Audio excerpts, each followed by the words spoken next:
Et coucou les amis, c'est Aiolos Davy, j'espère que vous allez bien. Et aujourd'hui on se retrouve pour la review express de Alghetti de Hercule, Chevalier d'Argent.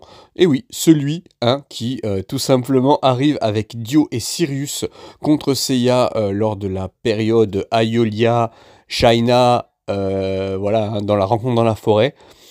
Faite par MST qui nous a habitués à du très lourd ces derniers temps. Allez, générique, et on va voir tout de suite si ça vaut le coup de l'acheter ou pas. Je m'appelle Atlas et je suis capable de vaincre n'importe qui. Pauvres idiots, tant que j'aurai cet habit. Allez, on va tout de suite regarder ce qu'il y a à l'intérieur de la boîte. Et là, nous avons le corps, les mains, les visages. C'est ce qu'il y a. Enfin, c'est ce qu'il y avait dans les petits sachets, vous savez, qu'ils mettent à part.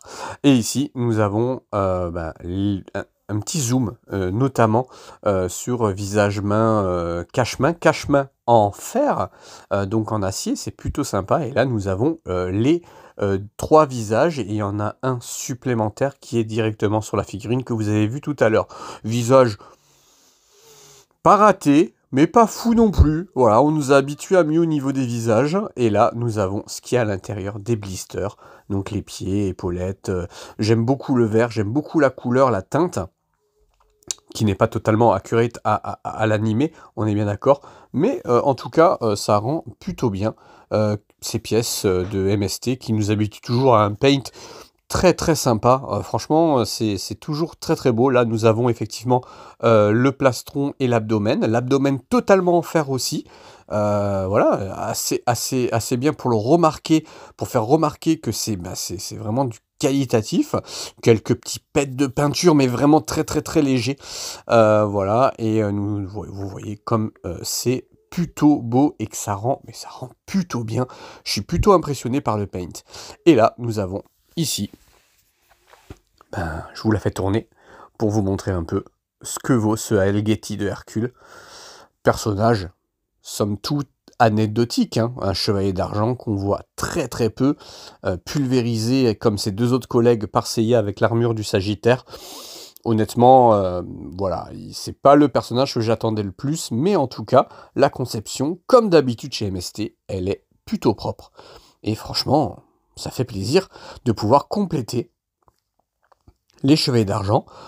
On est sur quelque chose aujourd'hui où les chevaliers d'argent, c'est très curieux, mais je suis très content de les faire et de les finir. Et c'est pour ça que je suis passé entièrement sur de l'alternatif, puisque les marques Tipiak, tout simplement parce que ça me permet de les finir et de les avoir en format EX. Donc ça, c'est plutôt cool. Et ici, on est effectivement sur, vous le voyez, une très belle figurine avec une très belle finition. Vous voyez quelques éclats. C'est pas vraiment des éclats, on dirait que vraiment c'est la peinture qui est pas... faudra voir avec le temps. Moi qui les manipule beaucoup et qui les sort en extérieur, ça peut peut-être me poser souci, mais en tout cas, c'est une figurine qui est très lourde parce que tout est en fer. Il n'y a aucune pièce en plastique et ça, c'est très très très fort de la part de MST. Ici, vous voyez, j'ai fait quelques petites poses qui honnêtement... il n'y a rien de dingue dans ce que j'ai fait, mais au moins ça permet d'avoir ces petites poses-là. Et là, on est reparti sur une autre pause, on est resté sur quelque chose d'un peu plus classique, mais le but était de vous montrer les pièces d'armure le plus possible, notamment cet avant-bras gauche avec les pics, et donc, alors j'aime beaucoup le fait qu'il n'y ait qu'une seule épaulette, le côté asymétrique me plaît énormément, j'adore les figurines où il n'y a qu'une épaulette, par exemple, d'un côté. Je crois que Marine, elle a ça, c'est Marine qui a ça, je crois, où elle a une épaulette que d'un côté, de mémoire. Enfin, en tout cas, il y a quelques figurines comme ça que j'aime beaucoup. Et ici, on a effectivement une petite pause d'attaque, voilà, que j'ai fait avec mon petit diorama comme ça, et j'ai trouvé ça plutôt sympa. Voilà, le personnage en lui-même, c'est assez dingue de se dire qu'il est moche, Et c'est une très belle figurine.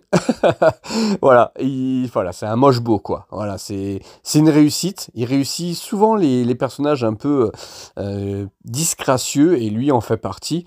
Et c'est un personnage qui est, comme je le dis, hein, assez anecdotique dans l'animé. Hein, on le voit très peu. Voilà, mais bon, là, on est... Voilà, le fait qu'il soit un peu...